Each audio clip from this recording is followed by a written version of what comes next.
is like going from speedballs to milkshakes, Sam. Which I thought another classic quote. I mean, he's unbelievable. And it's so funny because Sam is such a regular guy, and Dave is such not a regular guy. Dave is like dealing with like a cartoon. It's just so funny. And Sam says, I want to make this guy wish he never did this. And he's going to try to do the same with me. And Dave goes, Sam, I'm made of everything you're not, plus a full silo of 200 proof testosterone. Let's party, pal. So then they flip the coin. Sammy calls head, Dave calls tails, and Dave wins, and Dave goes, I headline. It's biblical. Which I thought was funny. And then Stern says, will Gary Sharon be carrying your amps? Oh, my God. Forgot that. That was fantastic. And I feel so bad because Gary's such a good guy.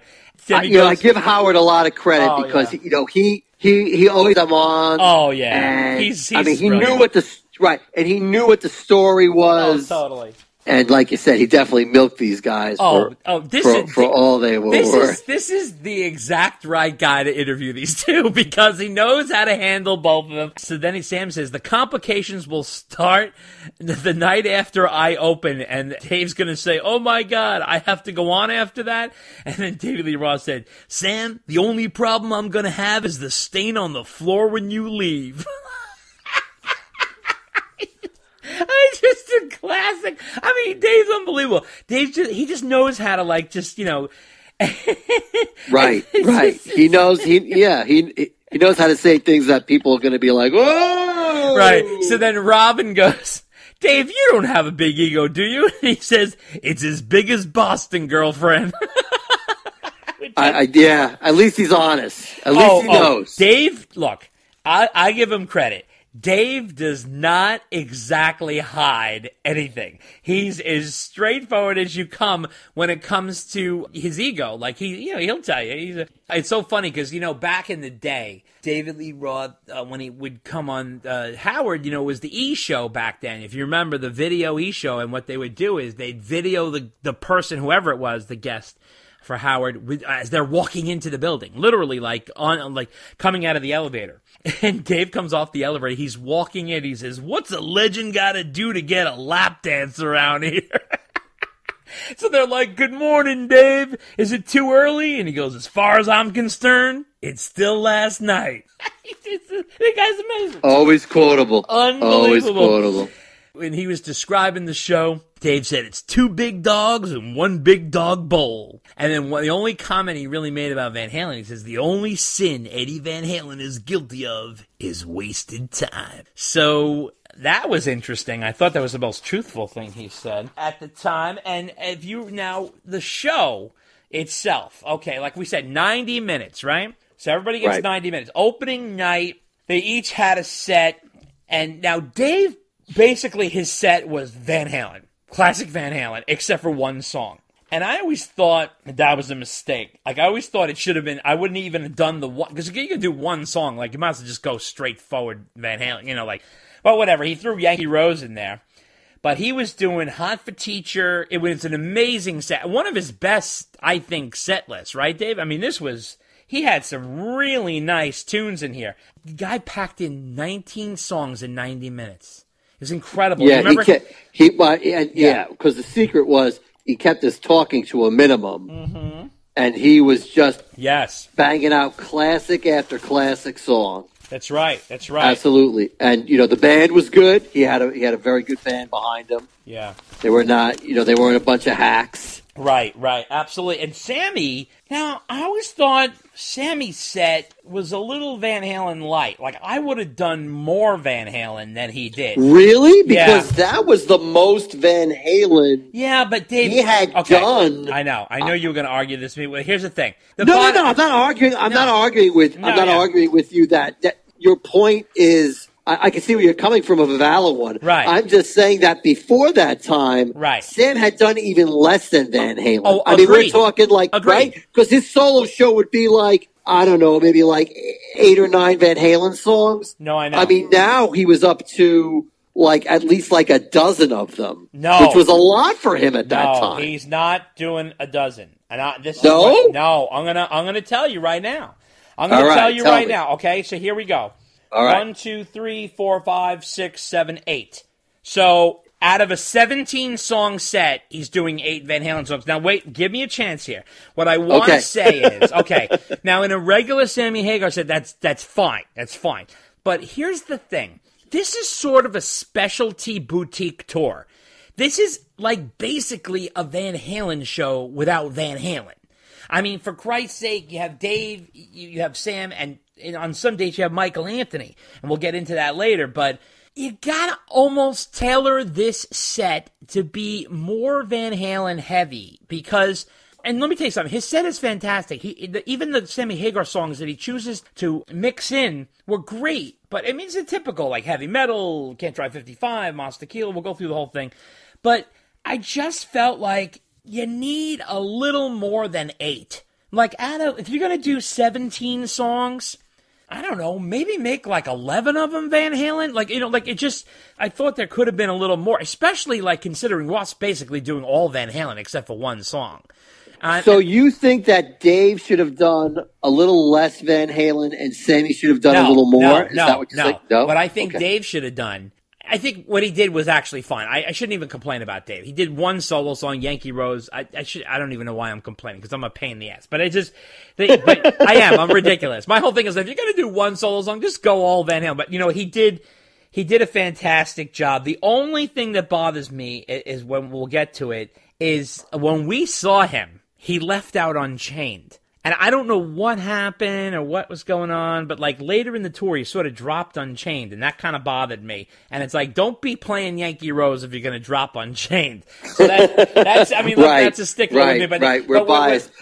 But with Sammy, Sammy did some good, Sammy did some great stuff. So we'll go through the set list right now. Sammy did, for opening night, he's doing Red, Runaround, 3 Lockbox, There's Only One Way to Rock, Give to Live, Top of the World, Why Can't This Be Love, 5150, Pound Cake, Finish What You Started, Eagles Fly, Little White Lies, I Can't Drive 55, Heavy Metal, Mas Tequila, and that's the closer, and then the encores with Dreams and Right Now. Now, okay, so look, he did Red? Yes.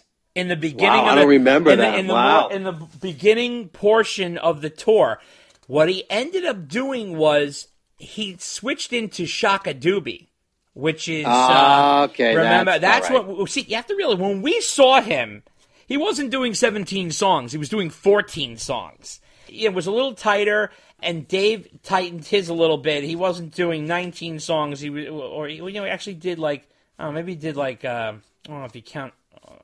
About like 19, but anyway, so yeah, he did Red. He switched a couple things here and there. He was doing, Give to Live and Eagles Fly. Like, my whole thing is I could see 3 Lockbox, I could see One Way to Rock, I could see Can't Drive 55, Mas Tequila, Heavy Metal, but then I would have left it at that and maybe left the rest for Van Halen because this was a boutique tour. This is a special tour. So, I would have maybe done, some other deeper cuts. I was thinking maybe some Summer Nights, maybe Mine Oh Mine, maybe Get Up, maybe AFU.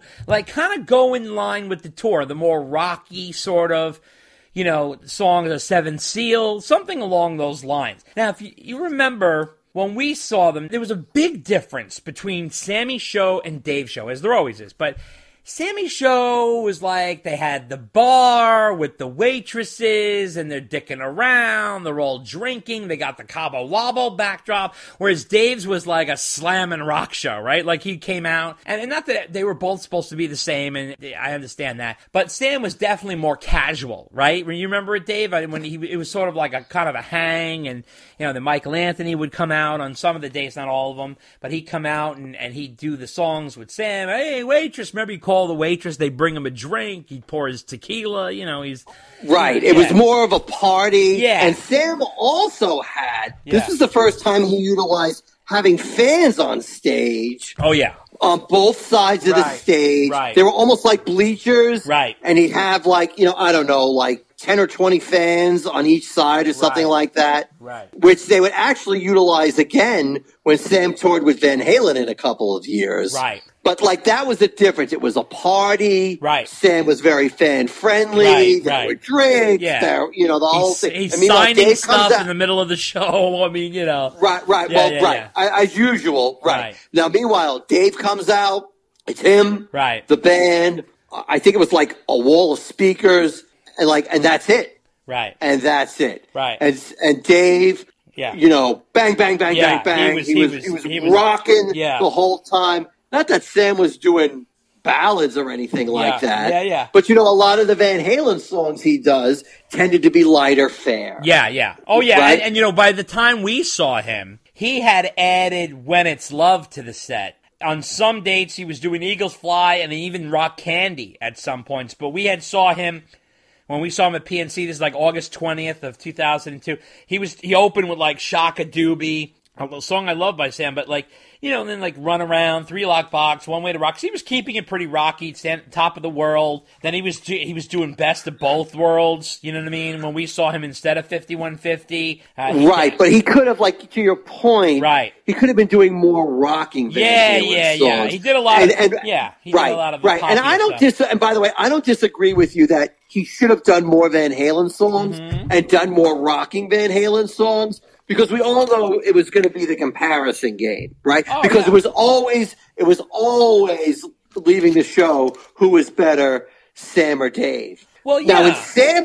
Now in Sam's eyes, he's doing a lot more Van Halen songs than he normally does. Right. So he's doing that. But how Sam sees himself is he is a solo artist. Yes. Who also had a career in Van Halen. Right. Which is why he's doing all those solo songs. Right. Now, I agree with you. Right. You know, whenever you go on stage, what's one of the first things you should do? Know your audience. Right. Your audience is there to see and hear Van Halen. Right. So, yeah, he did more Van Halen than usual. Right. But really, man, to what you were saying, he should have done mostly Van Halen. Yeah. A handful of his better-known songs, like I Can't Drive 55. Right. And that's how... Yeah, One Way to Rock, opinion, Three Lock Box, you know, like throw a few in there, that heavy metal, the one, Mastakil, the ones that are like going to work with the crowd. But the funny thing the ones that people know and that are going to rock. But like you said, like if you even had him here, like he wouldn't view it that way. His attitude was, Dave's lucky to be touring with me. Like, you know what I mean? Like, his attitude is, you know, this is the show, me and Dave. But, like, I don't think Sam kind of viewed it like, oh, this is like a Van Halen show. Like, his attitude was, we're the two lead singers of Van Halen, and you're going to get to see me, and I'll do some Van Halen, but I'm going to do my show, which is basically what he normally does. Yeah, maybe he put a few more extra Van Halen songs in there than he normally does, but not like an exorbitant amount. Whereas, I mean, from my perspective, if you're going to do this tour, like, you know, this is going to be a time where you're going to really overload on the Van Halen stuff because, number one, it's not being played. And it, you know, never was after that, you know? Like, throw Humans Being in there. Throw Don't Tell Me in there. Like, you know, really get it in there because this is what the people paid for. Dave definitely delivered what they wanted from him. I mean, he wasn't going out there singing Going Crazy and Just a Gigolo. Got to give him credit for that. He wasn't singing Just Like Paradise and California Girls because he knew. Right. I have to say, they both had two different agendas. Like, Dave was doing the whole WWF SmackDown, and I'm coming out and delivering the old school Van Halen. Bang, bang, bang, bang, bang. You know, compete with me, Sam. And then Sam's just like, I'm going to do my Jimmy Buffett party. And it really was like that. And I tell you, it was a very, very big difference because Dave came out and he had James Lomenzo on bass, he had Ray Luzier on drums, and he had Brian Young on guitar from the Atomic Punks. And they were like a four-to-the-floor rock band. They came out bare stage. I mean, Dave was doing a set list, and let's go over Dave's set list. Hot for Teacher, Panama, And the Cradle Will Rock, Mean Street, Dance the Night Away, Running with the Devil, I'm the One, You Really Got Me, Beautiful Girl, So This Is Love, Atomic Punk, Little Dreamer, Oh Pretty Woman, Yankee Rose, Ice Cream Man, Everybody Wants Some, Unchained, Ain't Talk About Love, and Jump. So he's really flooring it. I mean, he's got some dirty rockers in there like Atomic Punk and Mean Street. I mean, you know. He's got So This Is Love. I mean, he's got some really, you know, I'm the One, some real crunchers in there, you know? And Right, he's giving the fans what they want. Yeah, he gave the fans what they wanted. You know, like I said, even if he did Yankee Road, that's still a hardcore rock song, so it works. Whatever, he does one solo song, who cares? But, like, you know, like I said, Stan was sort of dicking around, this and that. One thing I thought was a little weird with Dave was that Brian